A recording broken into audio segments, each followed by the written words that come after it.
Good evening, everybody. My name is Jacob Lebens, and I direct the Center for Judaic and Holocaust Studies here at Youngstown State University. It gives me great pleasure tonight to welcome you to a discussion with Dr. Ilan Peleg of Lafayette College. Dr. Adam Fuller, who invited Dr. Peleg, will introduce him and the topic, modes of Israeli-Palestinian peace, models of Israeli-Palestinian peace. Before we do that, I want to let you know a couple of things. This is a webinar format, which means, unfortunately, you can't contribute with your own voices. There will be time for question and answers afterwards. You can use the Q&A feature or the chat to put in questions that Dr. Fuller and I will read to Dr. Peleg after the talk. And so you'll be able to participate that way. It's worked very well in the past. Since some people tend to leave early, I want to let you know about a number of upcoming events, which I think are extremely exciting. Tomorrow evening at 5 o'clock, Dr. Eli Mosesson is going to be discussing the use of magic in Jewish traditions in early modern Europe, particularly to protect the home and the well-being of the family. So this also touches importantly on women's history and Yiddish history. That's tomorrow at 5 o'clock. On April 18th, and directly related to what we're doing today, Dr. Adam Fuller's class is having in Israeli politics. We'll be putting on or engaging in a model Knesset, a model Israeli parliament. That's going to take place on Monday, April 18th at 5 p.m. in the Steel Museum. And you should come out, if not only to learn and observe a fascinating exercise in the study of Israeli politics, but to enjoy a buffet meal of Middle Eastern food. Then the following week, and I'm not going to go through all of the dates now, we have a talk on the Rwandan genocide, legacies, memory, and denial. I'll be screening a film called Daleka Cesta, the Distant Journey, film released in Czechoslovakia in 1942, one of the first feature films produced about the Holocaust. And then on Friday, the 29th, at Congregation Ohev Beth Shalom, Dr. Donna de Blasio, who is an emerita professor here at YSU, is the first winner of the CJHS, Center for Judaic and Holocaust Studies, OBS, Congregation Ohev Beth Shalom in Youngstown, a travel grant.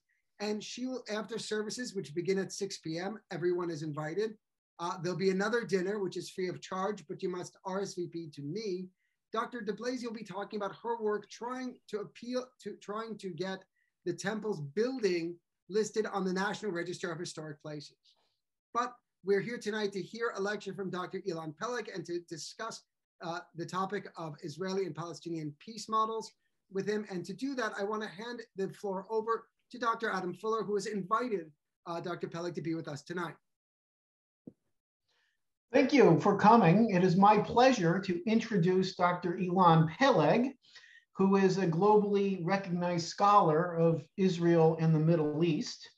He's the Charles A. Dana Professor of Government and Law at Lafayette College out in Eastern Pennsylvania. It would take too long to go through Dr. Peleg's very impressive vita, so I'll talk just briefly on some of the highlights. But he is formerly the president of AIS, the Association for Israel Studies, the largest organization in the world devoted to the study of Israel. He's currently the editor-in-chief of the Israel Studies Forum, which is an academic journal devoted to scholarship of Israel. Some of the books that he's written include Begin's Foreign Policy, Israel's Turn to the Right, which is largely about neo-revisionism. If you're in my Israeli politics class, you've learned about revisionist Zionism, and it's safe to say that Dr. Peleg is one of the foremost experts on revisionist Zionism. He's also written The Emergence of Binational Israel, and some of that he'll touch on a little bit probably touch on a little bit in today's lecture.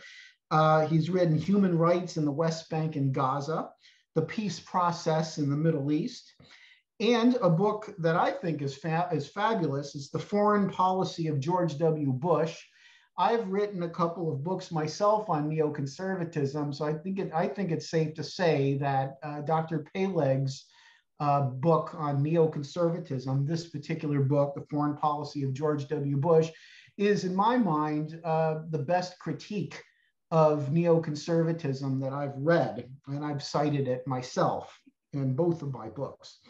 And he's also written about journal articles, anyway, about comparisons between American neoconservatism and Israeli neo-revisionism. So without further ado, I'll pass the presentation on to Dr. Peleg. We'll go hear from him now. Good evening to all of you, and I'm delighted to be virtually at Youngstown State University. I went for my PhD degree to the Midwest, to Northwestern University in Evanston, Illinois. So it's very good to be back virtually again in the Midwest and to talk to you today about models of Israeli-Palestinian peace. I will speak for about 35 minutes or so maximum. I will try to limit it to 35 minutes. And then we will open the floor for your questions. And I'm truly looking forward to hear as many questions as possible. And hopefully some of them will be even provocative questions. And I would love to refer to all of them in the Q&A period. So let me start by talking about some of the general characteristics of the Israeli-Palestinian conflict before I go a little bit more into historical details and then talk about different models of settling this conflict. So number one, I say here that arguably the Israeli-Palestinian conflict is the single most difficult international dispute to solve in the world today. As an example, I want to bring up George Mitchell. George Mitchell was a senator for Maine and later on the senior Democrat in the Senate, a very experienced man in diplomacy who was given the task by President Clinton to solve the Northern Ireland crisis, the war between Catholics and Protestants there. And indeed, he was successful in doing so and leading the charge in getting all the way to the Good Friday Agreement in 1998, a very, very major diplomatic achievement. But then George Mitchell was called upon by President Obama to be the chief negotiator between Israelis and Palestinians, and he lasted for about a year and a half. And after a year and a half, he resigned in frustration, and people asked him to compare the Israeli-Palestinian conflict to the Irish conflict, and he said there is absolutely no comparison. The Israeli-Palestinian conflict is in a different kind of conflict, much deeper, much more difficult to resolve. And so the question is, why is it so difficult? And I would argue that it is so difficult because the conflict relates to the core identity of the two parties involved. In other words, how do they view themselves in the world? And very often this is connected to their religion, but it even goes beyond religion. And of course, as you know, religion is generally speaking a radicalizing factor in human affairs, and generally speaking, it is not given to compromise. So that's comment number one. Comment number two is that in its essence, this is a conflict about territory. It's a territorial conflict. Israeli Jews and Palestinian Arabs, mostly Muslims, some of them Christians actually, claim the very same territory that we can call Israel/Palestine, or whatever else you want to call it. Historically, however, we have to remember this is not the longest of all conflict. It's lasted only for about 140 years, since the 1880s. You have the Irish conflict that I mentioned before that goes back all the way to the 11th century, and lots of other conflicts that are much longer in duration. Furthermore, this is not the most violent conflict in the world. There are many conflicts, including conflict in the Middle East, that are remarkably more violent than the Israeli-Palestinian conflict. What I want to argue today is that in order to solve this almost impossible conflict for resolution, the conflict ought to be looked upon from a variety of perspectives. And specifically, it has to be looked upon from a communal perspective, from a regional perspective, and from a global perspective. Now, whatever perspective you might adopt, I think a very good place to begin, as I say here on my slide, is to go a little bit into history. And the history of the conflict is quite long and arduous, so I'm going to be very brief in reviewing some important historical events that may help us in moving the ball forward toward a resolution. So let me move to the next slide. And in the next slide, I first of all have a map of the Ottoman Empire. The Ottoman Empire was based in Constantinople, right here, today Istanbul, and it controlled the entire Middle East, including Arabia. It included Egypt and the rest of the shore states in North Africa. It controlled most of Europe, or large parts of Europe, southern Russia, and so on and so forth. And of course, Palestine, right here, was part of the Ottoman Empire, which lasted for, my mistake here, between 1516 and 1917, not 2017, 1917, but roughly for 401 years prior to our own era, the Ottoman Empire was in control of the land. Here you have a little map of the land itself that is very important. As you can see, Palestine was not conceived by the Ottomans as a separate country. They had variety of administrative units that they called sanjaks and vilayates, and they had the sanjak of Jerusalem right here, and two more sanjaks in the north. So remember this point, Palestine was never really an independent land unto itself. It was just part of the massive territory of the Ottoman Empire that was, by the way, much longer in duration and much larger in space than the Roman Empire. All right, let me move right on to an event that shaped the Middle East, including the Arab-Israeli conflict. And this is World War I, roughly 108 years ago, right?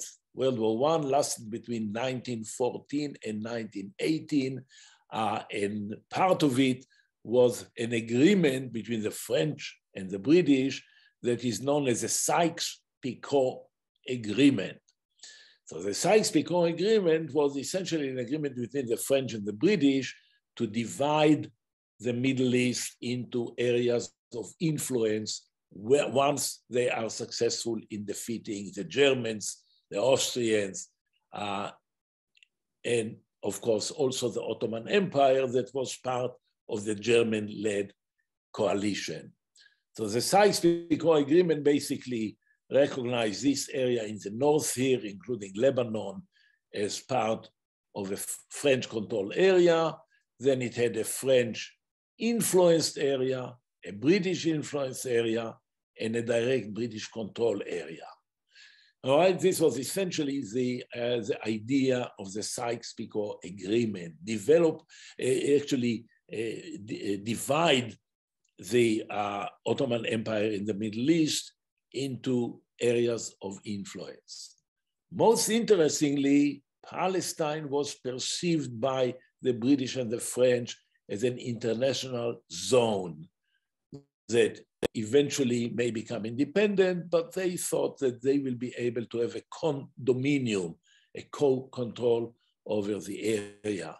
I'm making this point, and I'll get to it later on, because it's important to realize that the European countries at the time, the colonial powers, looked at Palestine as a separate area, a special kind of area in which humanity as a whole has interest, and they designated it as a separate area within their understanding of what's going to happen to this area. Moving right along to the British mandate. I said that the Ottoman Empire existed till 1917. Actually, in late 1917, it was in November 1917, the British took over Palestine through an attack that came from Egypt. Now, so two important events happened in November 1917, just about 105 years ago. First of all, the British issued the Balfour Declaration, in which they said that they are supportive of the establishment of a Jewish national home in Palestine. And the second event, just about 2 weeks after the Balfour Declaration, was the actual British occupation of Palestine. Okay, now the British then occupied Palestine, and they received the mandate, as they called it. They received the mandate from the League of Nations to control the land. And as I say here, they were legally under the League of Nations and had to report on an annual basis on the development of the land and so on and so forth. All of it was approved exactly 100 years ago in 1922. We are now 2022, 1922, the mandate over Palestine was approved.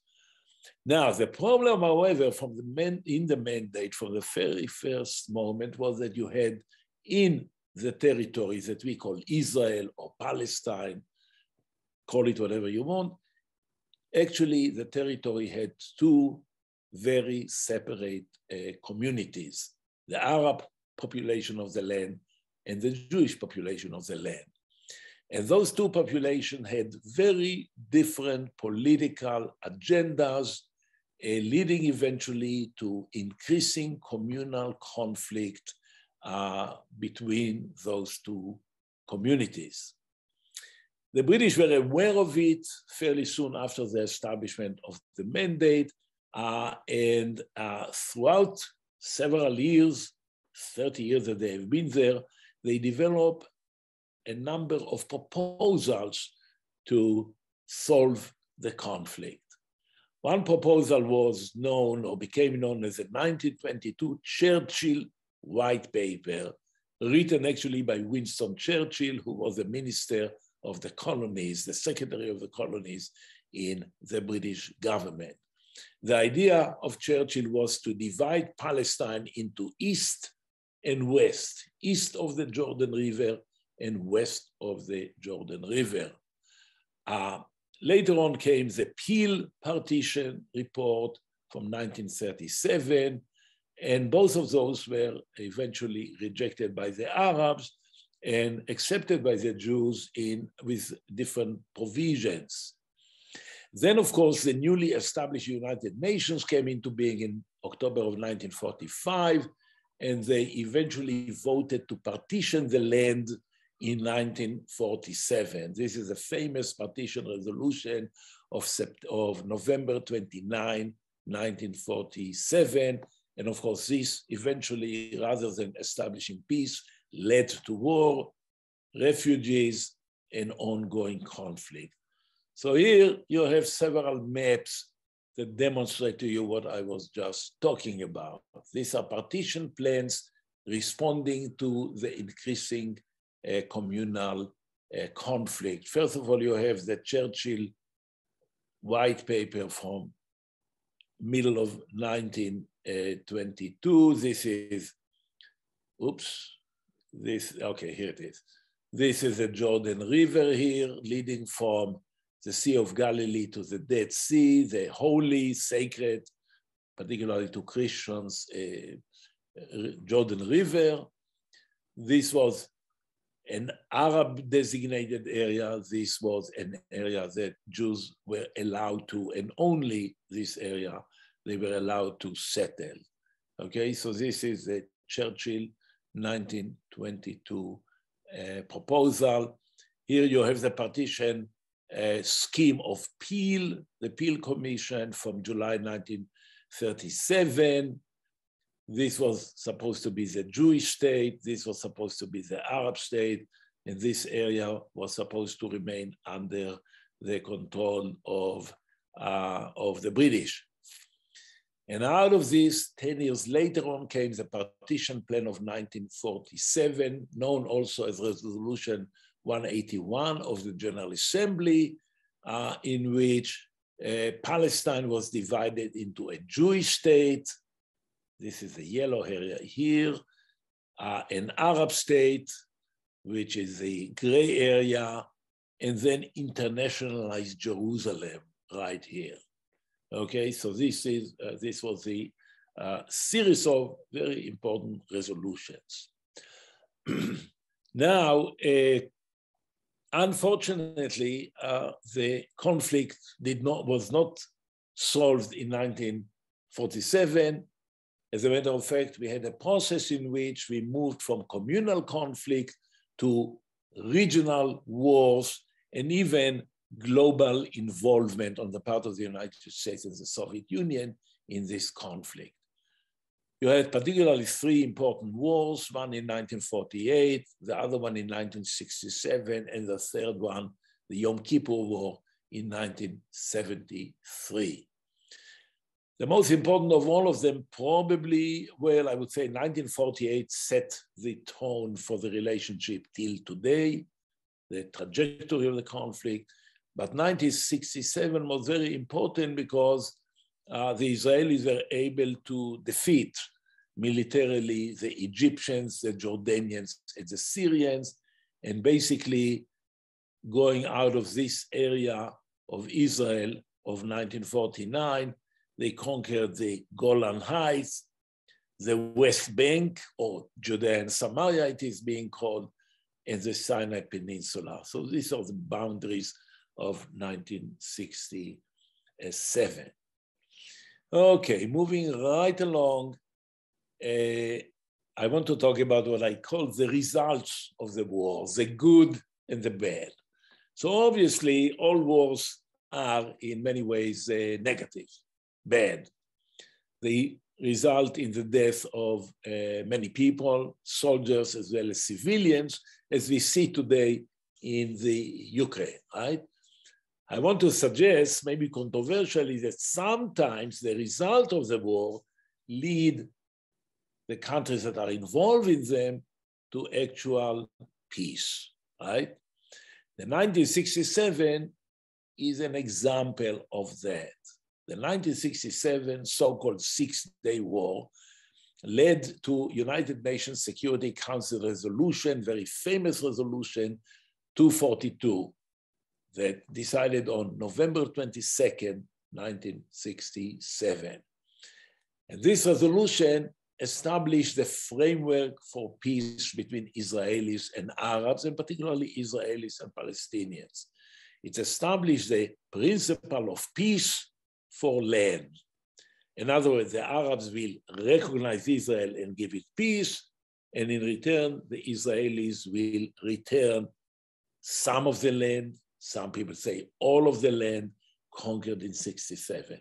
So 67, for the first time, established a possibility for peace between Israelis and Arabs, because before that, Arabs did not have much of an interest in peace. Now the Israelis controlled territories that the Arabs were interested in because it was their territories, and therefore the idea of peace for land, which still dominates the conversation even today.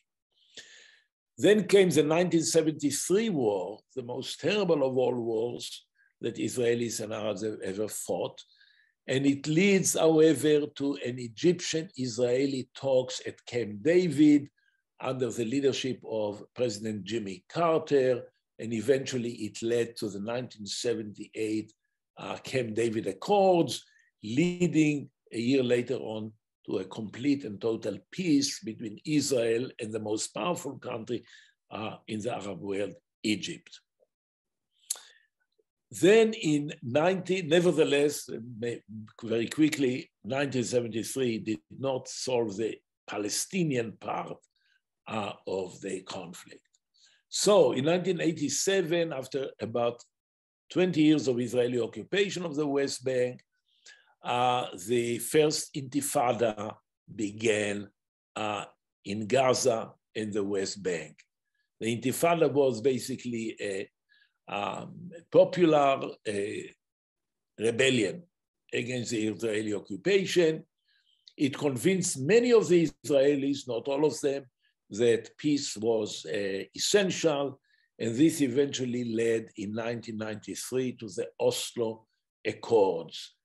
The Oslo Accords are very, very important because they meant mutual recognition between Israel and the leaders of the Palestinian movement. It led also to the establishment of the Palestinian National Authority in the West Bank and Gaza, which is an authority that has been in existence ever since, right? For the last 40 years next year, the Palestinians are in control of the vast majority of the West Bank. Now, I am presenting here some of the positives. However, it's very important to be in political science balanced, fair and balanced, right?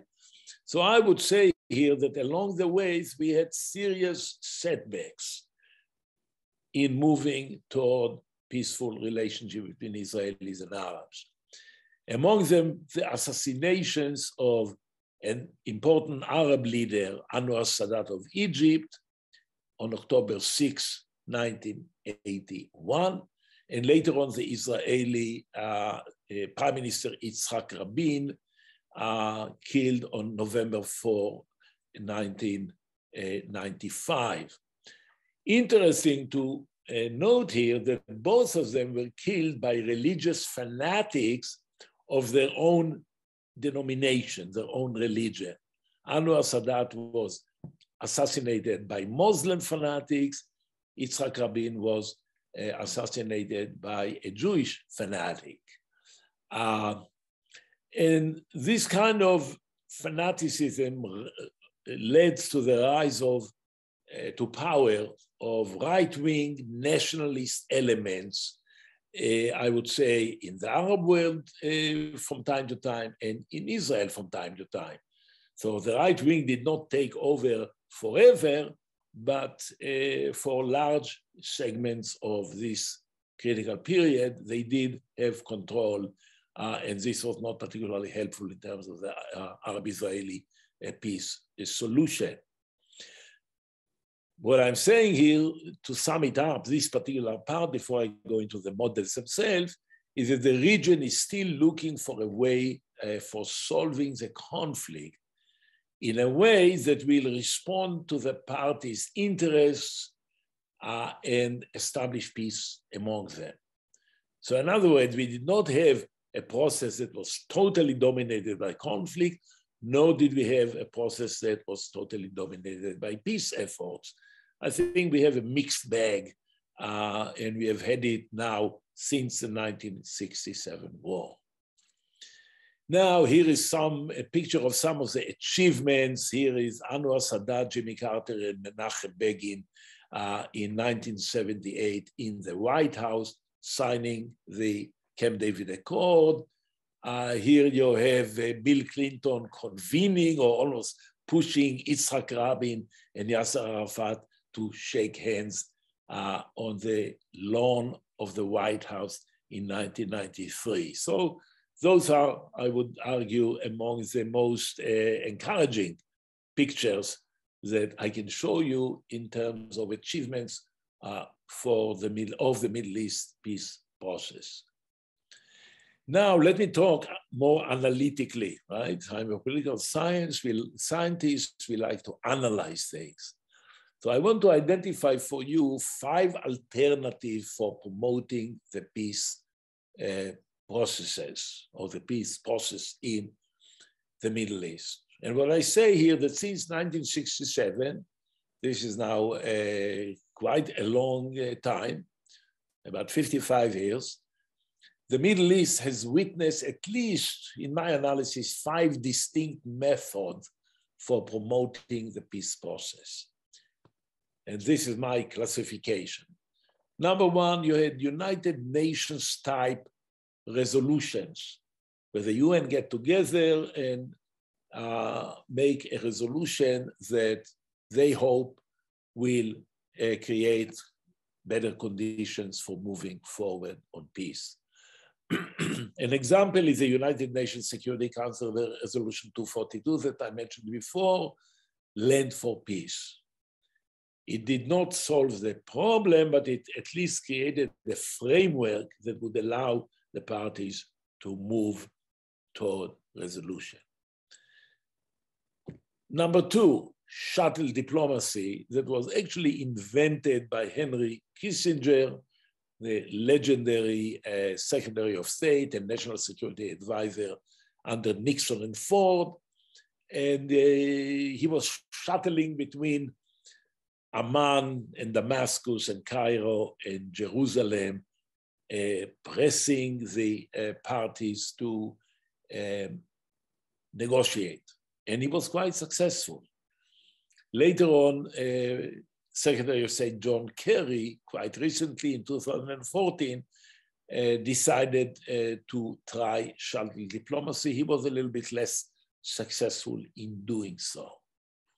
All right, then you have Camp David. I mentioned Camp David style conferences. As you may know, Camp David is the presidential resort area north of Washington, D.C., in Maryland. And we had several attempts to have conferences in Camp David or in similar kind of places.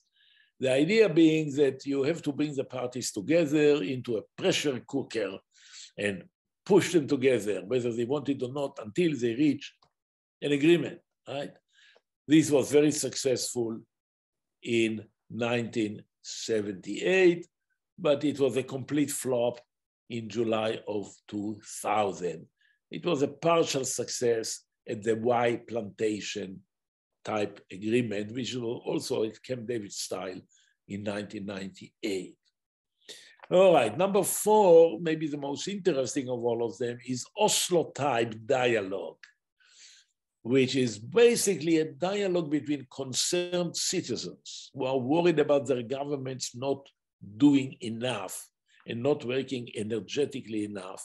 And they are negotiating agreements and then try to bring officials into that. And this was successfully operated in Oslo, for example, later on in other kind of situations. So Oslo 1993 is a model of that. And finally, you have what I call Geneva-style international conference. The idea is to bring everybody and their brothers, so to speak, to the negotiating table and make sure that everybody who has a stake in the issue is there, recognized, they can speak, they can negotiate, and so forth. I'm not a particular strong supporter of that technique for a variety of reasons that I can talk about in the Q&A. This, for example, was tried in Madrid in 1991 under President George H.W. Bush, right? And was not particularly successful. So I would say that given the political paralysis that we have in the world today, I am a strong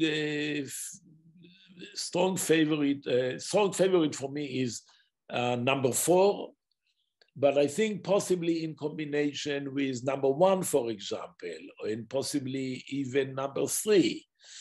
So in other words, you can have variety of combination depending on the particular situation that you are facing.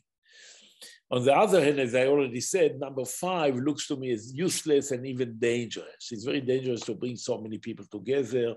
It becomes a circus for correspondence, for journalists, and it's not a particularly promising way to go. So I would say number 1, 2, 3, and 4 in one combination or another is more promising than number 5. So now let me move to the models themselves, right? And I will try to do it in about 5 or 6 minutes, and then we can open the floor for all of your comments and questions, and I'll be delighted to answer all of them.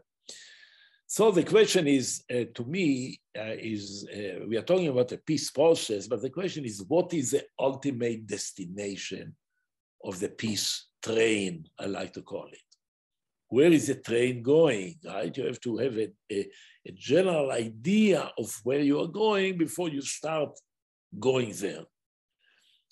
And the fundamental question on the agenda of the world in terms of the Middle East over the last 50 years or so, are we going to work about two-state solution or one-state solution, right? In these areas that we call Israel-Palestine, between the Mediterranean Sea on the west and the Jordan River to the east. You have roughly 11 million people, right? Some of them are Arabs, some of them are Jews, almost a 50-50 distribution. The question is, what should be the best solution? Should it be a one state in which everybody lives together, or should we divide it into 2 states? So I would say this is the most important debate today between supporters. The most important debate is between supporters of the 2-state solution, TSS, versus advocates of the OSS, the one-state solution. Now, the arguments in favor of 2-state solutions are many and diverse. I'm including here only 4 of them. There are more than that. First of all, there is a widespread support in the international community for it, and this is very important. You cannot have peace in the Middle East unless the international community is behind it. So this is reflected in Resolution 242, in the position of the European Union, in the support of all 5 permanent members, PMs of the Security Council, and the local population in general also is supportive of a 2-state solution. One state already in existence called Israel, the other one a state to be created called Palestine. Number 2, all the historical proposals that came to us were basically variation on the 2-state solution. This was the Peel proposal in 1937, the United Nations Resolution 181 in 47, the Oslo Agreement, the Kerry Initiative, and even Donald Trump's deal of the century that supposedly, or maybe in reality, was as pro-Israeli as possible, even too pro-Israeli. Even Donald Trump talked about the 2-state solution. So now you have to give a little bit of respect to historic proposals. You know, people are not completely idiots, and the fact that so many proposals over and over and over and over again came with the 2-state solution says something about the rationale and the logic of the 2-state solution. Thirdly, the national interests and visions of both communities are to have their own national states, right? Zionists did not come to Israel, including my parents, by the way, in the 1930s, in order to have a binational state or share state with the Arabs. They came in order to build a Jewish state, right?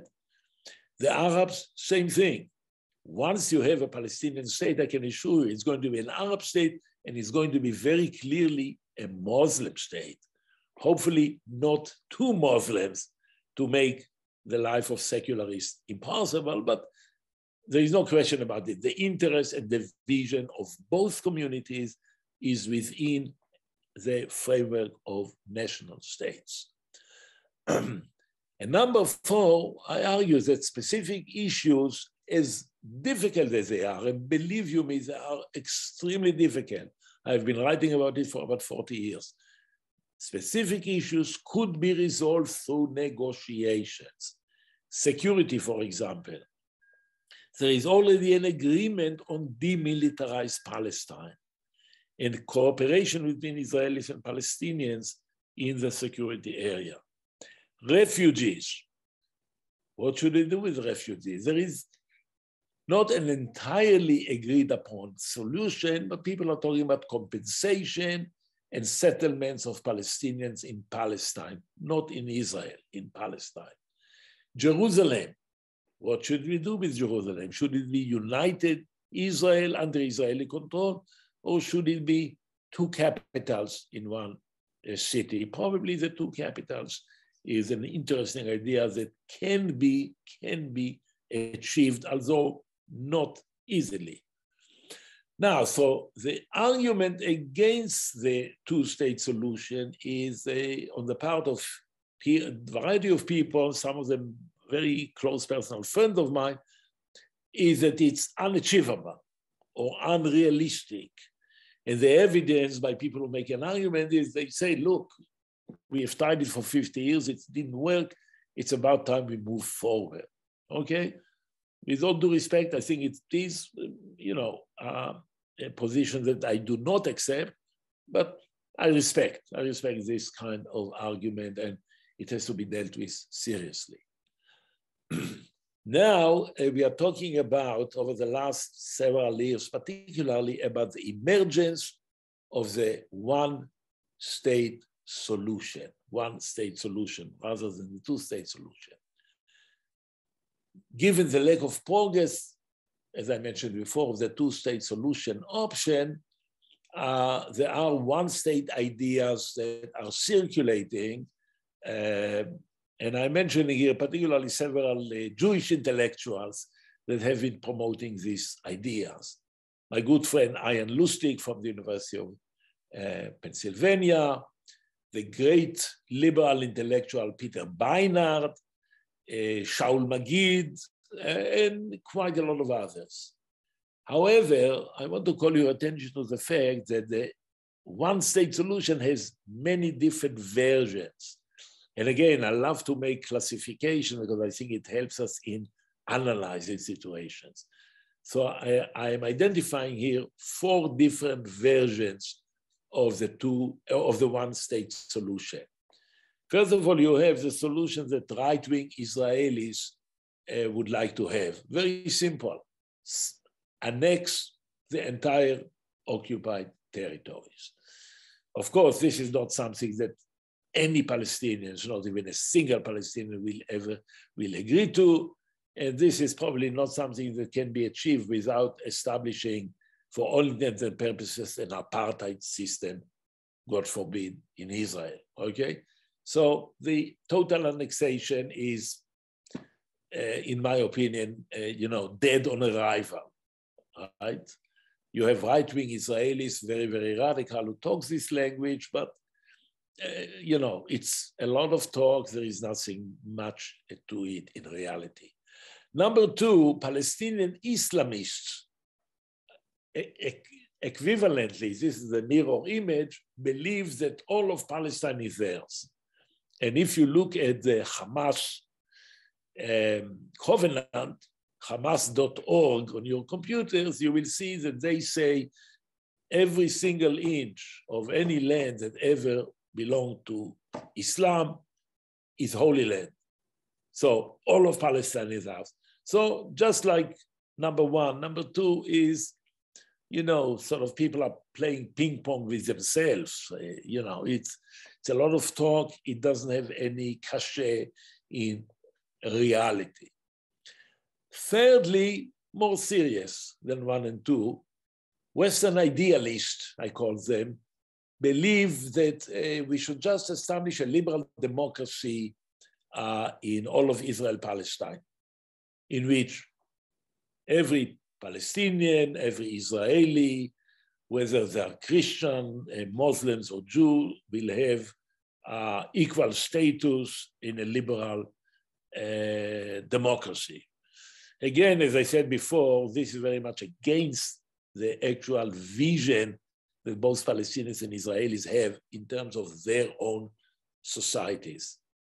Their language in both cases, particularly Israel, I'm very familiar with, their vision is not a vision of a liberal democracy. Their vision is that of an ethnic democracy, a country that has a particular ideology, Zionism, Judaism, or Islam on the other side, right? Number 4, binationalism, right? Establishing a country that will be binational, in which Jews and Arabs will divide power among themselves by some kind of formula. It could be a 50-50, it could be a 60-40, but some kind of a binational solution. I will say a few more things and then I will stop and answer your question. So what I'm saying is that all versions are less realistic than the two-state solution. So it's true that so far we have not been able to achieve the two-state solution, and people may say it's unrealistic, but I'm saying that the other versions of the one-state solution are even less realistic. As I say here, and I repeat myself, both Israelis and Palestinians want national states. They don't want binational states. And both of them have proven through 140 years that they do not want to live together with the other group, right? Any attempt to implement, and that's very, very important, of the one-state solution, in my opinion, number 1, will fail. And number 2, it could lead to massive, massive bloodshed between the parties. So my last slide, and then I will stop, is what can be done here and now, right? 2022. I would say, I will share with you several ideas that I have. Some of them are very general, the other ones are more concrete. First of all, attitude. Don't despair. I think loss of hope for a settlement helps radicals on both sides. Radical on both sides says there is no way around. We have to fight the other side, and we have to impose our will on them, annex their territory, throw them to the sea. Not a good recipe for solution. Number 2, you have to recognize the achievements that have already been, things that have already been achieved. Mutual recognition. I did not believe that in my lifetime I will see Israelis and Palestinians sitting together, as I have done myself with Palestinians, and mutually recognizing each other. Security cooperation, dialogue, okay? These are important achievements. Thirdly, the current US administration should announce its commitment to the two-state solution. I have no question about it in my mind whatsoever that Joe Biden is a two-state solution person. And I think that they should announce it and promote negotiations and dialogue rather than unilateral action on the part of the parties. I think this should be done on the basis of equal rights for self-determination, security, and prosperity of both people involved. Number 4, I think the United States should desert formally and openly the one-sided approach that, for example, was represented by the Trump administration. Trump, as a matter of habit, announced the transfer of the American embassy from Tel Aviv to Jerusalem. announced that the Golan Heights was part of Israel, and so on and so forth. This does not lead to peace. This leads to resentment and conflict. Number 5, continue and intensify discussions of critical issues, Jerusalem, refugees, security, and the rest of it. And number 6, more realistic maybe, less idealistic, promote confidence promoting measures between the parties. I would argue that this set of proposals may lead us back to the path toward a fair settlement of this most difficult issue that we are facing. So thank you very much for your attentions, and I'll be very pleased to hear your questions and reply to them. Thank you.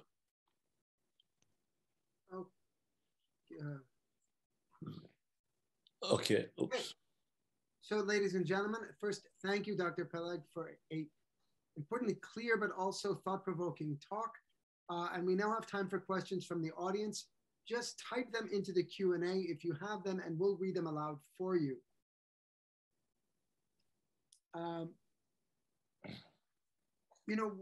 While we're waiting for someone to put in a question, Adam, do you have a question? Actually, yes. In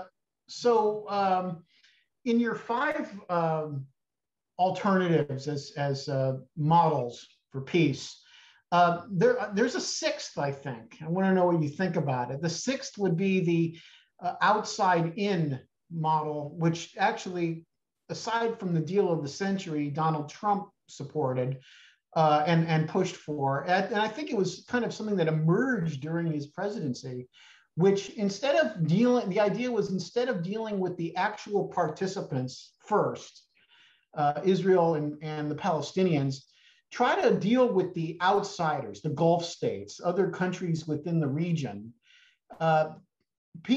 countries that are going to be, that are already friends of both, or the friendship alliance with both the Israelis and the Palestinians could in fact be made stronger through that kind of diplomacy that the United States would try to foster. And that's the whole basis of the Abraham Accords, right? To normalize that. So I'm just curious what your thoughts are. Thank you. So first of all, I would say, I was a supporter of the Abraham Accord, but at the same time,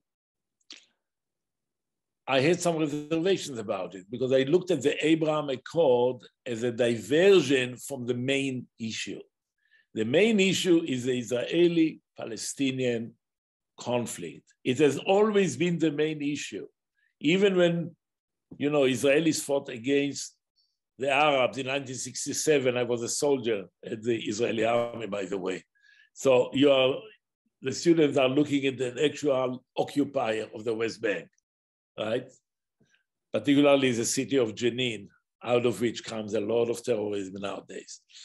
Now, the Abraham Accord was a diversion on the part of the Netanyahu government and the Trump administration to divert attention from the real issue. And the real issue is always Israeli-Palestinian. It has always been there. Now, when you talk about peace between Israel and the United Arab Emirates, I have a better idea. Why not have once and for all a peace between Israel and Cambodia? I have had it with the Cambodians. I really want to have peace with them. Adam, you know me, right? You know my sense of humor, right? Look, it's not even funny. It had been funny, but it's so sad. We never had a war, and so they signed a peace agreement between Israel and the United Arab Emirates. We never had war. We never had war with the United Arab Emirates. It just goes, though, I'm saying, to the outside-in approach. Like, the UAE is capable of stepping in and being a broker for peace between Israel and Palestine in a way that Cambodia is not. But this agreement was signed almost a year ago, right, under Trump, and nothing has happened on the Israeli-Palestinian front. So you already have now 12 months or so of disappointment. And as I said before, this has nothing to do with Jerusalem, nothing to do with terrorism, nothing to do with security, refugees, and so forth. But thank you. No, it's an interesting way of looking at it. You know, here's the thing. I'm not going to be too detailed because we don't have time. Bibi Netanyahu, you know, I'm writing a book on Bibi. Bibi Netanyahu, for years and years and years, argued that we shouldn't have land for peace. He didn't agree with the 242 approach. He argues that we have to have a peace for peace. But if you look at the agreement between Israel and the United Arab Emirates, territory was very important. The United Arab Emirates would not sign the agreement without the Israelis getting off the idea of annexing the West Bank. So I think it was very much on the agenda. So in this regard, maybe it could be useful. Anyway, let's get some more questions. We have a question here from another colleague of ours, Gabriel Palmer Fernandez. He writes, at the end of the day, there is either one or two states. The one will fail and the other is unrealistic. There's got to be some tertium quid. What would that be? Well, I think that one way to move forward is not to try to push through an agreement that you know ahead of time that there is a high probability that it will fail. In other words, try to develop relationships that eventually could be in the interest of the parties to promote. And I think this is what has happened, for example, including in the Association for Israel Studies that you mentioned before, Adam, and I thank you for that. We always make a point, since the time I was a president, you know, in the 1990s, but all the way till today, to always invite Palestinian scholars to talk to us and to talk with us. I'm not saying that this kind of dialogue are necessarily leading immediately to peace, but they are an important contribution potentially to it. Remember that the Oslo Agreement, a very, very important one, started by two Israeli intellectuals, Hirschfeld and Pundak. Pundak died in the meantime, unfortunately, who went to Norway to talk to Palestinians. And as a result of that, good things have happened. So that's what you have to do. And hopefully I'm replying to Daniel's question. Are there any other questions? Yes, there's a question from an anonymous attendee who says, how have you been able, speaking to Dr. Peleg, of course, and there are two more that's my dog opened the door. Two more questions just came up. The first one is this: how have you been able to take such a level-headed approach after playing such an active role on the side of the Israelis? I'm assuming it's referencing your role in the 67 war, or etc. Yeah, no. First of all, thank you. What I try to do when I talk about the Arab-Israeli conflict is be as rational as possible. I think there are a lot of emotions, a lot of religious fervor, which I think we have to sort of neutralize and take an analytical approach. You have to try to put yourself in the shoes of the other party, which is not easy, because sometimes your own people say, oh, you are a traitor, you are not a real Israeli or real Jew or real this or real that, right? That's very dangerous. But, you know, that's an approach that I've always been taking. I've given over the last 51 years that I live in America, I've given about 600 or 700 talks. And I always taken this approach. Let's look at what is possible and let's try to put ourselves in the shoes of the other side. In my opinion, I'm an international relationist by education. and I deal with international conflict all over the world, not only the Arab-Israeli conflict, the single most difficult things to do is to do exactly that, for people to understand the other side. It's very easy to take an approach in which you say, I am right and he's wrong. I think it comes very natural to us. You're right? I am right and the other side is victimizing me and I'm the victim. The Israelis are very good in it. The Arabs are just as good in it. It doesn't lead anywhere. It doesn't lead to good places. We have to avoid it. So we have a question here from Guy Tepsik. He writes, Guy Tepsik. He's one of my students. I am unfamiliar with the demographics of the area before World War I, but what were relations like between Palestinian Jews and Muslims during the reign of the Ottoman Empire? Were they more peaceful, worse, or generally was it a non-issue? I would say, generally speaking, more peaceful. I think that they were not Zionists. They didn't have an idea of establishing a Jewish state. So there's no question about it that historically Zionism and conflict were connected to each other.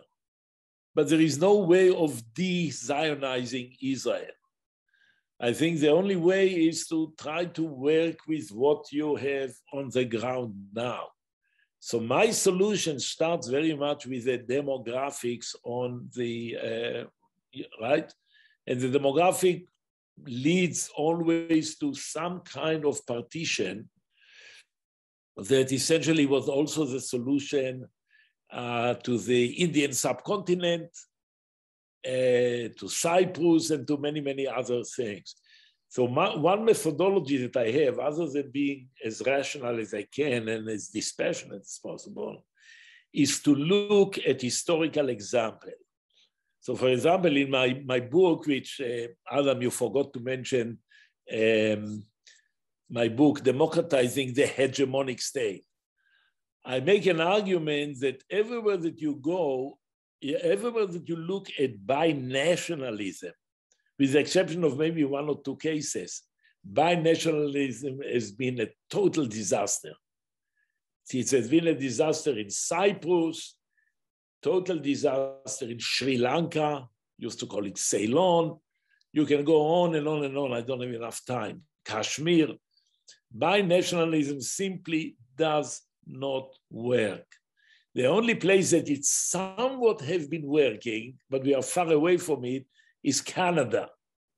So Canada was very much a one state, very Anglo-Protestant country 70 years ago. It also works in Switzerland. Yeah, but Switzerland is yet a different thing because you have the cantonal and so forth. Again, Israel-Palestine are as far away from Canada and from Switzerland as can be. I don't think binationalism is going to work there at all. And by the way, he's a great scholar, also a Midwesterner, by the way, Alan Doughty, who actually moved out of Notre Dame and he lives now in Seattle. The two of us have been talking about it for 40 years. We are totally of my mind that binationalism cannot possibly work, right? That's our belief. Anyway, more questions. All right, we have a question from Anna Zena. Hello, Dr. Peleg. Thank you for speaking with us. I enjoyed your talk and look forward to reading your work. With regard to the two-state solution, do you have a position on potential borders for these respective states? Yes, absolutely. So I think that the borders should be following as much as possible the 1967 borders, but with what is known as swaps, exchanging territories. So listen, I've been an opponent of Israeli settlements for 50 years. But once again, realistically speaking, they are there.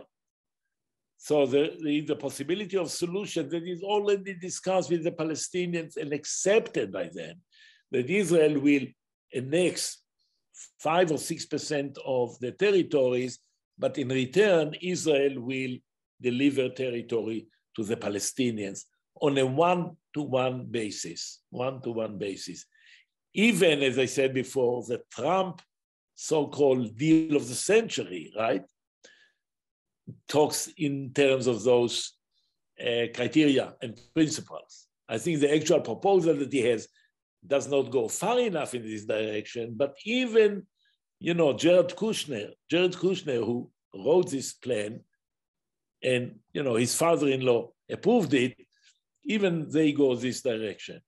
And this kind of idea of swapping lands and so forth have been discussed for a very, very long time. So let me ask you, I'm going to jump in. We have two more questions, but my question is this. The idea of swapping land was introduced before the massive expansion of the territories that we've seen over the past 20 years. I mean, at some point, does that idea become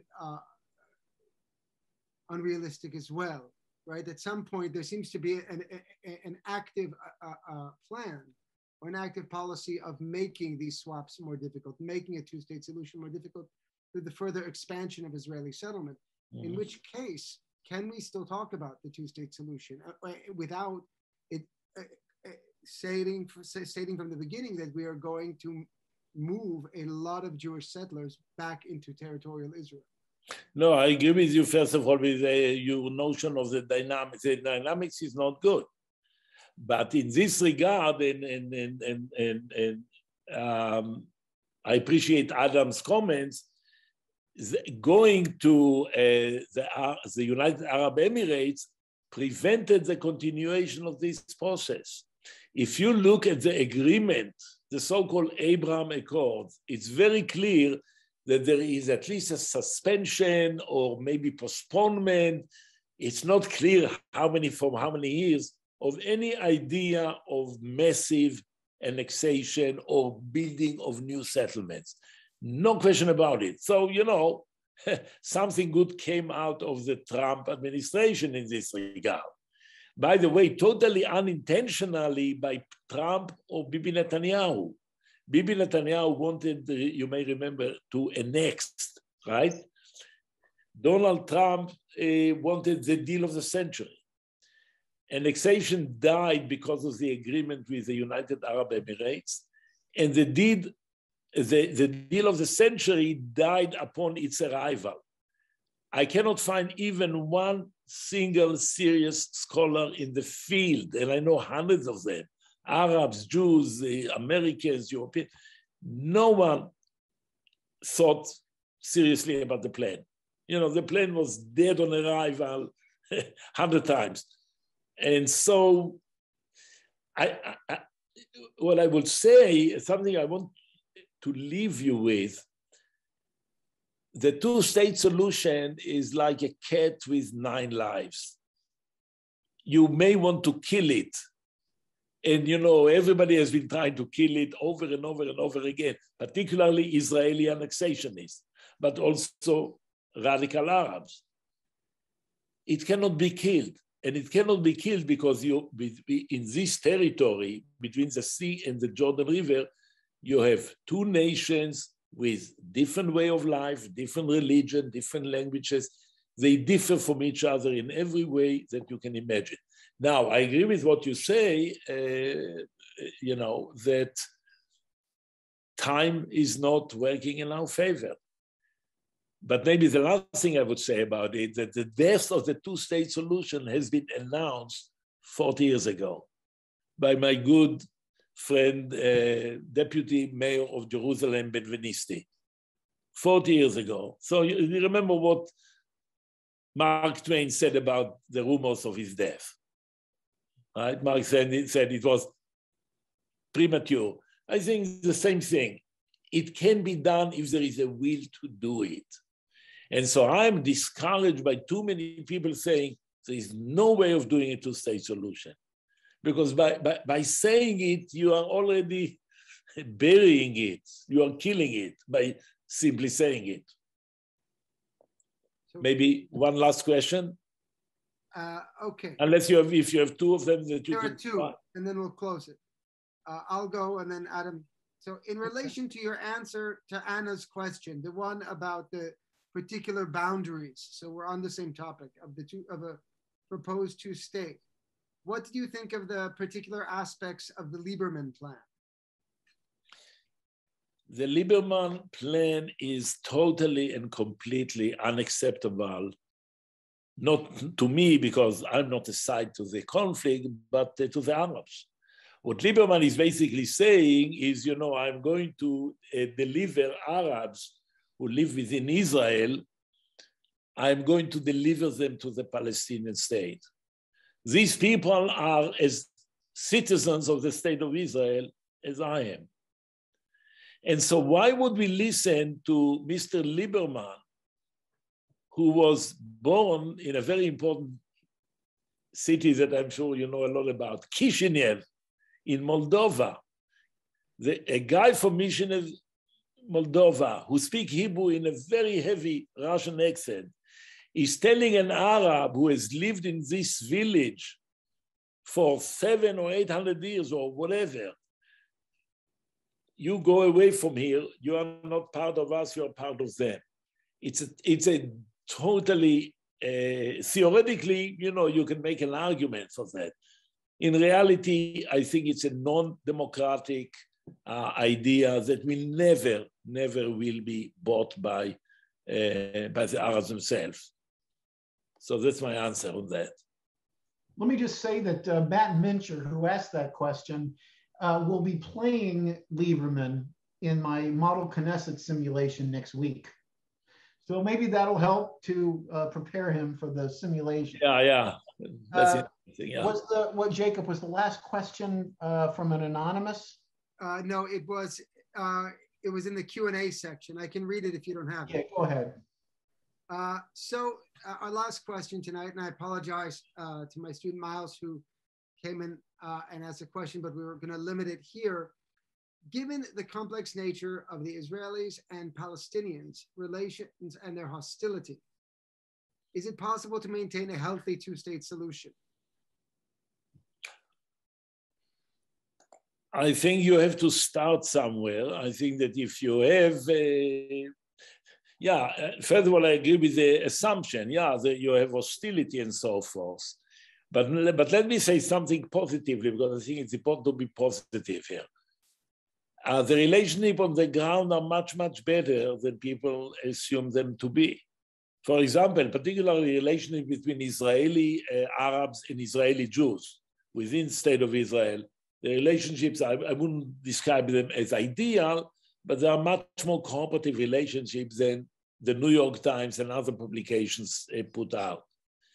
Now, in terms of the relationships, by definition, whenever you talk about settling a conflict, you're talking by definition about two populations that are hostile to each other.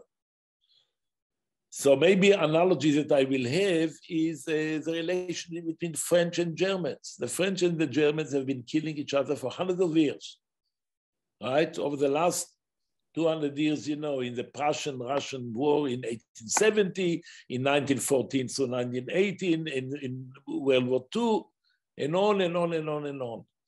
If you go today to Berlin or to Paris, and by the way, this is actual data that I talk to people who have done it, and you walk around the street and you are doing questionnaires, and you ask them a question about, what do you think about the possibility of war between France and Germany? You ask people in Paris. You have to repeat the question 3 or 4 times before they understand what the hell you're talking about. A Frenchman cannot imagine a war with Germans and vice versa. So things can change.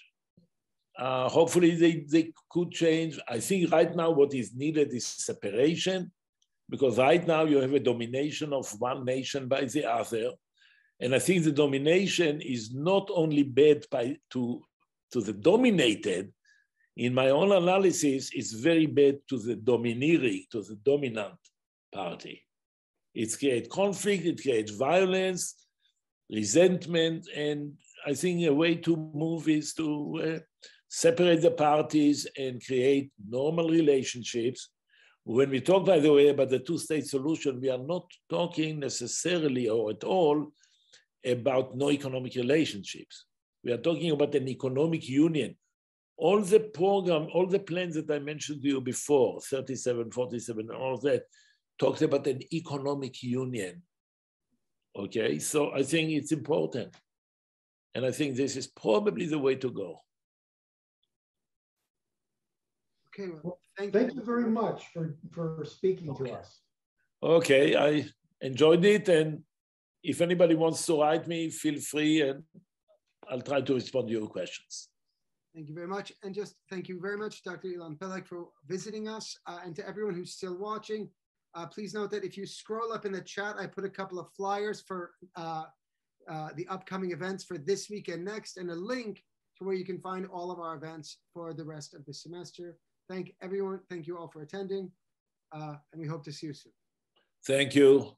Bye, Adam. Goodbye. Bye.